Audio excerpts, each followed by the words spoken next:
તો જેના પર 135 લોકોની હત્યાનો આરોપ છે તેની જ મોદક તુલા। જી હા, અમે વાત કરી રહ્યા છે ચકચારી મોરબી ઝૂલતા બ્રિજ દુર્ઘટનાની કે જ્યાં 135 લોકોની હત્યાનો જેના પર આરોપ છે, જેના પર મોરબીમાં પ્રવેશ પર પ્રતિબંધ છે, જે હાલ જામીન પર છે, એવા જયસુખ પટેલ એટલે ઓરેવાના માલિક તેની મોદક તુલા થાય તો ચોક્કસ સવાલ સર્જાય। મોરબીમાં પાટીદાર સમાજનો ધાર્મિક કાર્યક્રમ યોજાયો, જેમાં અતિથિ વિશેષ તરીકે હાજર જયસુખ પટેલની મોદક તુલા થઈ। ન્યાયના ત્રાજવે જાણે કે આરોપીઓની તુલના કરાતી હોય તેમ જયસુખ પટેલને ત્રાજવે તોલવામાં આવ્યા।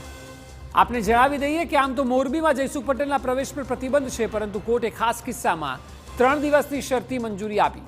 મોરબીમાં ઘટેલ ઝૂલતા પુલ દુર્ઘટના હજુ તો કોઈ ભૂલી શક્યું નથી, ત્યારે દુર્ઘટનાનો કોર્ટમાં કેસ ચાલી રહેલ આરોપી જયસુખ પટેલની મોદક તુલા કરવામાં આવતા પીડિત પરિવારોમાં પણ રોષ ફેલાયો છે અને ખરેખર આશ્ચર્યજનક છે। જે મોરબીમાં આટલા લોકો મર્યા ત્યાં જ તેની મોદક તુલા કરવામાં આવે, શેનું આટલું સન્માન હોઈ શકે? આ જે આજુબાજુ લોકો ઊભા છે, જે આયોજકો છે, તેઓ ખરેખર ભૂલી ગયા કે આટલી શરમજનક ઘટના, આટલી દુર્ભાગ્યપૂર્ણ ઘટનાનો જવાબદાર છે આ માણસ, અને તેનું સન્માન કરવામાં આવે? 135 પરિવારોમાં જઈને જુએ તો ખ્યાલ આવે કે તેઓ હજુ પણ ચોધાર આંસુએ રડી રહ્યા છે અને અહીં ઉજવણી થઈ રહી છે।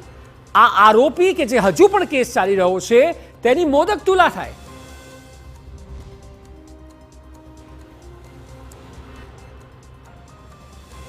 આવા આરોપીનું સન્માન કરી અને આપણે માણસ તરીકે કઈ કક્ષાએ છે, જેનામાં માણસાઈ હોય, માનવતા હોય, સંવેદના હોય ને એને માણસ કહેવાય।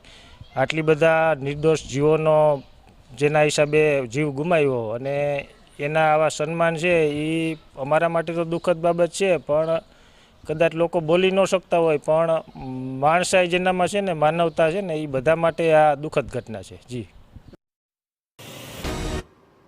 કડવા પાટીદાર કેળવણી મંડળ દ્વારા જયસુખ પટેલની મોદક તુલા કરાતા એક તરફ વિવાદ ચરમસીમાએ પહોંચ્યો છે, તો બીજી તરફ સમાજના આગેવાનો અને ઉમા સંસ્કાર ધામના ટ્રસ્ટીએ જયસુખ પટેલનો બચાવ કર્યો।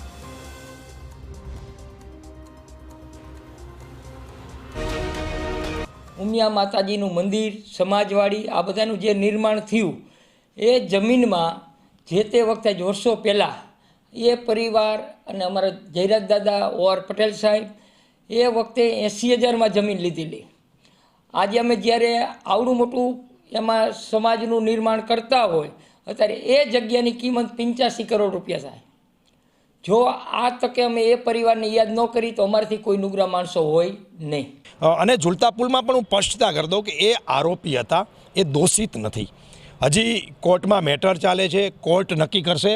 મારે ને તમારે કે મીડિયાએ કોઈ નક્કી ન કરવાનું હોય કે દોષિત છે કે નહીં।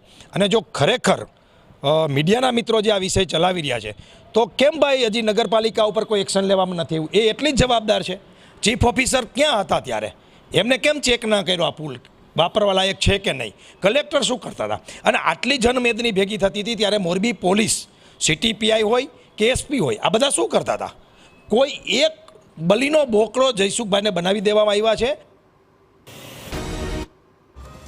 અહીં સૌથી મોટો સવાલ એ સર્જાય કે જે વ્યક્તિનું આરોપીઓમાં નામ છે તેની જ મોદક તુલા કેમ? 135 લોકોના મોતના આરોપીને સમાજનું સન્માન કઈ બાબતે મળે? શું જયસુખ પટેલ સમાજનો મોભી બનવાનો પ્રયાસ કરી રહ્યો છે? શું આવા ધાર્મિક કાર્યક્રમોમાં મોદક તુલાથી જયસુખના પાપ ધોવાઈ જશે? શું જયસુખ નિર્દોષ હોવાનો દેખાડો કરી રહ્યો છે અને સમાજ તેને ટેકો આપે? ઘટના એક છે, પરંતુ સવાલ અનેક। આ દ્રશ્યો તમામ લોકોને પરેશાન કરનારા છે, જેમણે ઝૂલતા બ્રિજ દુર્ઘટનામાં પોતાના વહાલ સોયા ગુમાવ્યા છે અને માનવતા મરી પરવાળી હોય તે પ્રકારના દ્રશ્યો અત્યારે ટીવી સ્ક્રીન પર જોવા મળી રહ્યા છે।